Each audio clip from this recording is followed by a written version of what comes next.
இன்றைக்கு காசாவினுடைய சுகாதார அமைச்சகத்தினுடைய முன்னிலையில் காசாவினுடைய அல்-ஷிஃபா மருத்துவமனை வளாகத்தில் திரளான மக்களுக்கு மத்தியில் 170 மெடிக்கல் ஸ்டூடெண்ட் இன்றைய நாளில் மருத்துவர்களாக பட்டம் பெற்று வெளியாகி இருக்கிறார்கள்.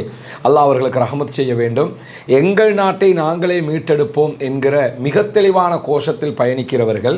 அதை தாண்டி காசாவினுடைய யுத்தம் நடந்த நேரத்தில் இந்த ஸ்டூடெண்ட் அத்தனை பேருமே நேரடி களத்தில் நின்று மருத்துவ பணியாற்றியவர்கள். இன்றைய நாளில் 170 காசாவினுடைய மருத்துவக் கல்லூரி மாணவர்கள் மொத்தமாக மருத்துவர்கள் என்கிற உயர் சான்றிதழை பெற்றிருக்கிறார்கள். உடைத்து நொறுக்கப்பட்ட அழித்து நாசமாக்கப்பட்ட அல்-ஷிஃபா மருத்துவமனை வளாகத்திலே இந்த பட்டமளிப்பு நிகழ்வு நடைபெற்றிருக்கிறது என்பது ரொம்ப மனதுக்கு இதமான ஒரு செய்தியாக இருக்கிறது. மீண்டெழுவோம் மீண்டும் எழுவோம் என்கிற கோஷத்திலே பாலஸ்தீன மக்கள் தொடர்ந்தும் தங்களுடைய இழப்புகளிலிருந்து மீட்சி பெற்றே வருகிறார்கள். திருமறை குர்ஆனுடைய அழகான ஒரு செய்தி தான் இதா அஸாபத்துஹும் முஸீபா காலு இன்னா லில்லாஹி வ இன்னா இலைஹி ராஜிஊன்.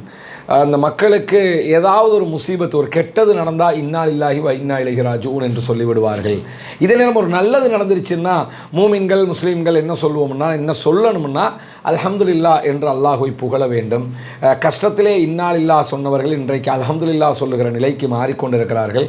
கல்விதான் தோள் கொடுக்கும் என்கிற மிக தெளிவான நம்பிக்கையில் அவர்கள் வெற்றியின் பக்கம் நகர்கிறார்கள் என்கிற மகிழ்ச்சியான செய்தி தான் இன்றைய முதன்மை செய்தியாக நம்ம பார்க்க இருக்கிற அதே நேரத்தில் இன்றைக்கு வெளியாக இருக்கக்கூடிய இன்னும் ஒரு முக்கியமான செய்தி என்னன்னா, காசாவினுடைய 2ஆம் கட்ட யுத்த நிறுத்தத்திற்கு நுழைவதற்கு அமெரிக்கா தயாராகி வருகிறது.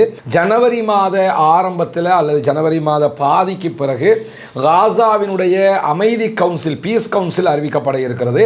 இந்த பீஸ் கவுன்சிலுக்கு தலைவராக அமெரிக்க அதிபர் டொனால்ட் ட்ரம்பே தான் செயல்படுவார் என்கிற நிலையில் சர்வதேச நாடுகளுடைய நிலைப்படுத்தல் படையொன்று காசாவுக்குள் நிறுவப்படும் என்கிற செய்திகளும் வெளியாகி இருக்கிறது. ஆனால்